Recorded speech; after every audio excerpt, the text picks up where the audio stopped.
করেছেন তিনি তখন ছিলেন ইলাহ এর ভূমিকায়, যখন দুনিয়াতে পাঠাইয়েছেন এবার তিনি আছেন কিসের ভূমিকায়? বলেন কিসের ভূমিকায়?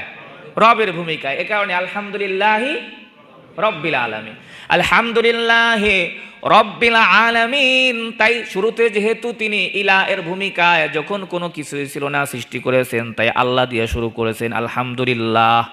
এবার যখন তিনি প্রতিপালন করেছেন এবার তিনি রবের ভূমিকায়, তাই আলহামদুলিল্লাহি রব্বিল আলামিন।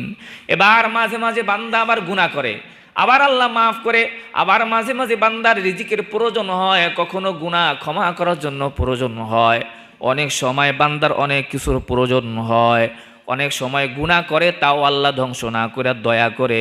এবার বলেন এখন তিনি কিসের ভূমিকায় আছেন?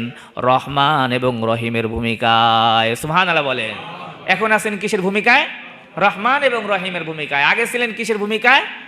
আল্লাহর ভূমিকায়। তাই শুরু করছেন আল্লাহ দিয়া, পরবর্তীতে সৃষ্টি করেছেন, অনস্তিত্ব থেকে সৃষ্টি করেছেন, এবার প্রতিপালন করতেছেন। এখন কিসের ভূমিকায়?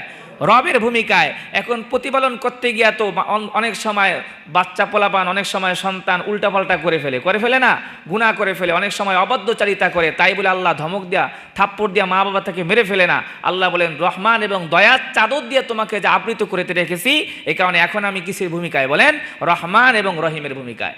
এবার বলেন যে আল্লাহ রহমান এবং রহিমের ভূমিকা পালন করে, দুনিয়ার মধ্যে রবের ভূমিকা পালন করে, রহমান এবং রহিমের ভূমিকা পালন করে আপনাকে আমাকে দুনিয়ার মধ্যে লালন পালন করতেছেন, পালতেছেন, দয়া করতেছেন, ক্ষমা করতেছেন। এবার বিচারের দিনে বিচার করার মালিক কে হবেন? এবার অবশ্যই যিনি ক্ষমা করতেছেন, ক্ষমা করার পর পরিশেষে একটা পুরস্কারের আয়োজন আছে কিনা? আল্লাহ যেহেতু পুরস্কারের আয়োজন করেছেন সেটার নামই হলো মালিক ইয়াউমিদ্দিন।